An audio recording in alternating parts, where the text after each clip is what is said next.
All right, I guess third time is gonna have to be the charm because I was recording with my earpiece in and it keeps trying to capture the Bluetooth from my car and from everybody else's car and everything. So we're just gonna go old school with this.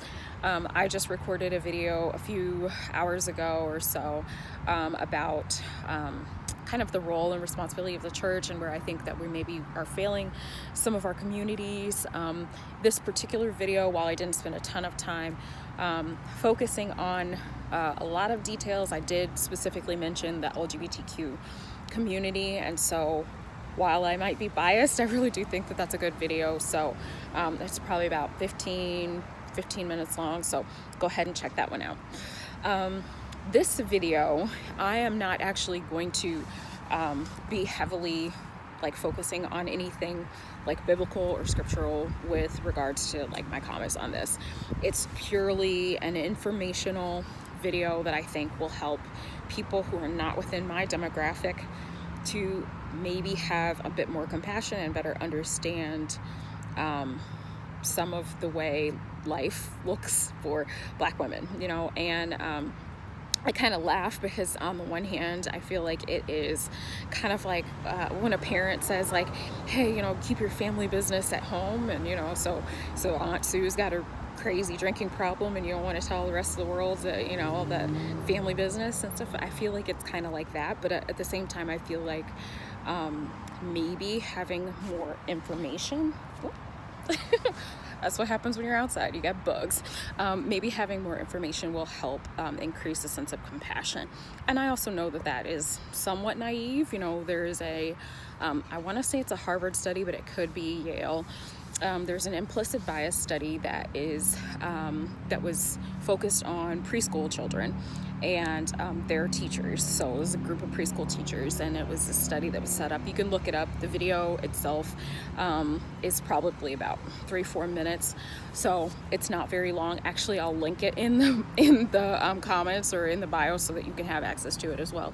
But at the end of the day, it showed that having more information didn't necessarily increase compassion, even in babies. These are preschoolers, so I can't imagine that more information for adults would really increase everyone's compassion. But that isn't to say that it isn't worth trying. So figured I'd just jump on and share.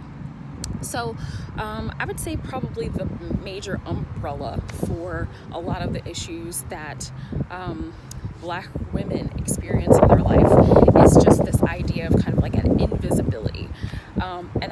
And I say that cautiously because I think we have to take into account the idea of intersectionality, which is the fact that everyone has these different elements of their person that intersect to change how they experience life. So a white man will experience life different than a black man. Black man will experience life different than a black woman. Two attractive Black women will experience life different than two unattractive Black women. And if they have different incomes or if they have different sexual orientations, that will compound the way they experience life. So I'm saying that just to look at one element of someone's personhood does not really give you a full window into who they are or how they could possibly experience life. And I think that that's also important for those of us in the Black community to remember when looking at other communities. It's just because there is one thing that you may consider to be a privilege, there may be other things that are going on that could be potentially not so privileged also going on in their life. So just threw that out there just because it's valid. But this idea of kind of invisibility that kind of is the plight of the Black woman is, it happens in the workplace, it happens in the romantic sphere, it happens in the healthcare sector. There's been numerous studies that have shown that healthcare providers believe erroneously that Black people have a higher pain tolerance, and while I personally think that I probably personally have a pretty high pain tolerance, I don't know that that would be a universally accepted thing within the Black community. And unfortunately, healthcare providers tend to treat Black patients with like less medication, less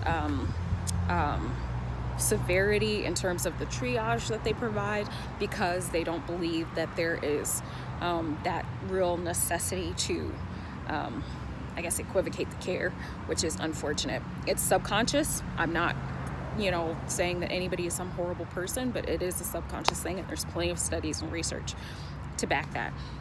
But further complicating things is the fact that, like, when you're a Black woman, it's almost even worse. And the mortality rates for Black women in childbirth really do prove that, as well as, other things. I have personally experienced it myself in many, medical spheres. It's like having a concern that is basically invalidated as if I'm dumb and I don't know what I'm talking about and stuff like that. And so, I remember several of these incidences, but I remember one particular incident where I said that I had this particular thing going on, and I was completely ignored. I ended up having to come back a few days later to go to the ER, and when they were running tests, I requested another particular test, because I had a feeling that this was what was going on. And since they were open to ideas about what things to test for, I just threw it out there, and they reluctantly agreed to test, and it came back positive. And so, it was moments like that where you're just like, people are not listening to me, they're not believing me. It's really frustrating. And I understand that maybe that might be healthcare in general, and not to knock any of my healthcare provider friends, but unfortunately there's plenty of studies that have proven that Black people, especially Black women, face this problem in like higher proportion. In the workplace setting, first of all, you've got these issues with like having to present a certain way. So your hair has to be a very specific way. There's had to be laws passed, like the Crown Act that only passed this past year, that basically allowed women to be able to wear their natural hair in the workplace. And even that, I'm sure, still can be easily overlooked by the idea of many companies of like not being the right culture fit, and like culture fit could mean some of anything, but unfortunately those subconscious biases, they're subconscious for a reason. You may not even realize why you are not feeling that this person would be a good culture fit, but it could be your own racial biases that are coming into play. So, not being able to wear your own hair, if you finally make it, get yourself a seat at the table, as they say, you're always having to prove that you deserve to be there. For the people who know me and, like my personal background, like I have a very strong educational background, and I often omit those details for as long as I possibly can, because I don't feel that I need to prove, or I don't want to feel that I need to prove that I deserve a seat at the table. And a lot of times my peers or my counterparts maybe don't have the same credentials that I have. And so it's like my credentials may be excessively more than my peers, and I'm still having to like divulge them to prove that I even belong at the table. And then, once people identify like, oh, you do have these credentials, then you may be perceived as a threat, and then that opens a whole nother can of worms. So you have to balance this idea in a professional setting of not being perceived as like an angry Black woman. You can't be perceived as a threat to someone else's role. But then when you do try to at least showcase your value and your worth within like an organization, I'm sorry, this camera, all the lighting is just bonkers.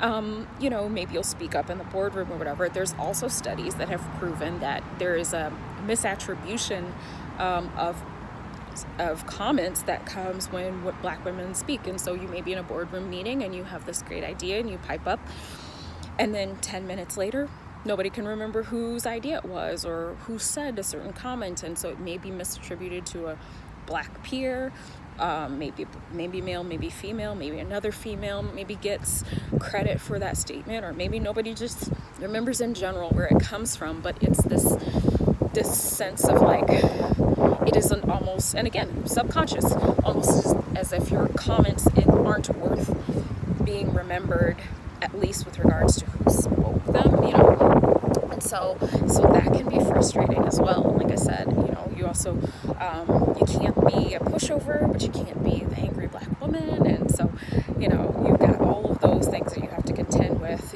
just on a professional front.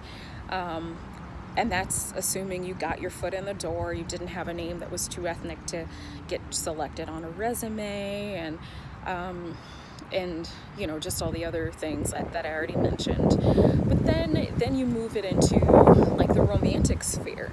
Like you can go to probably any dating website, and if they have any sort of statistical studies that they have completed or conducted, there's a really good video, I'll link that one too, from BuzzFeed, that I think this one may have been like from 2016, 2017 or whatever, and it was multiple millions of interactions, so it wasn't a small study. I mean, it was definitely statistically significant, but it was on par with all the other studies that have been conducted for years that basically showcase how little interaction from black, white, Hispanic, anybody, the black female demographic is on dating websites. So a black woman is more responsive to generally any ethnic group, but receives less responses from all the ethnic groups, black men included. And I did my senior paper, my senior thesis in college on the marriage squeeze, which basically kind of corroborates the fact that, based on the last statistics I looked at, I think from 2019, essentially at any given time, there's only about 26% of black females that are actually married. That's just the abbreviated version of it. Some of it's divorce, some of it's separation, some of it's never married or widowed or whatever. But when you compare that to I think at least 43% or something of other ethnic groups, it's a very disturbing statistic, And so when you start combining all those like various levels of invisibility and there's these like microaggressions where people maybe don't, you might be at a counter and you just finish your transaction and you're trying to zip up your purse, and then they're basically waving for the next person to come to the counter while you're still trying to close up your stuff, and yet they're chatting it up with the person in front of you or behind you, or maybe the lady who walked in front of you, a gentleman held the door for her, and whereas they let it slam in your face or whatever. It's just all these little small things. I don't know how many times I've gone to different things, and whether it be a networking event or some sort of interview or something, and I think probably the most disheartening one was where somebody had asked me, if I did drugs or smoked, or if I had children, which also is an illegal question, to be fair. Within the context of a job interview, like you can't ask someone what their like home life is. But, just those sort of things that I'm just like, would you have asked that to anybody else? If you had seen an Asian woman walk in, would you ask her if she did drugs or if she, like, has children at home? So it's just those little, small, subtle things. And I guess since we're putting the family business out there, unfortunately, if people have never like taken a look at videos online that are in reference to like black women, like from other black people, i.e. black men, I would say it's disheartening. I wouldn't encourage you to go look at them to bump up their ratings or anything like that, but there's some very mean, nasty things that are tensions between even the black male community and the black female community that can get really harsh and really nasty. So I say all that to say that like